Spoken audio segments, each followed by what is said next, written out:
ഹബീബിങ്ങളെ അബൂബക്കറാണ് ലഹരി മാഫിയകൾക്കെതിരെ, സൈബർ ക്രൈമുകൾക്കെതിരെ, വയലൻസുകൾക്കെതിരെ കേരള ജനത ഒറ്റക്കെട്ടായി സടകുടഞ്ഞെഴുന്നേൽക്കുന്നു എന്ന് കാണുമ്പോൾ, എന്ന് കേൾക്കുമ്പോൾ സന്തോഷവും അതിലുപരി പ്രതീക്ഷയുമാണ്.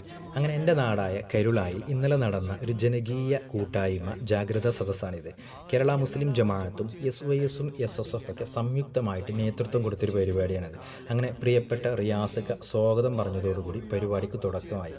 തുടർന്ന് കരുളായുടെ ഗ്രാമപഞ്ചായത്ത് വൈസ് പ്രസിഡന്റ് സുരേഷ് മാസ്റ്റർ വളരെ പ്രൗഢമായിട്ടൊരു ഉദ്ഘാടന പ്രഭാഷണം നടത്തി.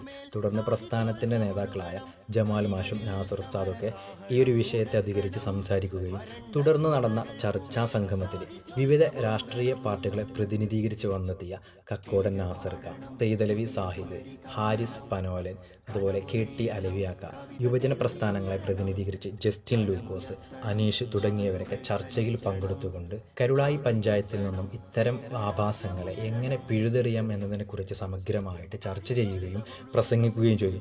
തുടർന്ന് ജനങ്ങൾക്ക് ജാഗ്രതാ നിർദ്ദേശം നൽകി കരുളായി അങ്ങാടിയിലൂടെ ഒരു ജാഗ്രതാ സന്ദേശ പ്രയാണവും നടത്തിയിട്ടാണ് ഈ ഒരു പരിപാടി സമാപിച്ചത്. എന്തായാലും ഇത്തരം പരിപാടികളിലൊക്കെ നമ്മുടെ സാന്നിധ്യവും ഐക്യദാർഢ്യവും അറിയിക്കണമെന്ന് ഒരിക്കൽ കൂടി അഭ്യർത്ഥിക്കുകയാണ്. എന്നാൽ പിന്നെ വീണ്ടും വരാം.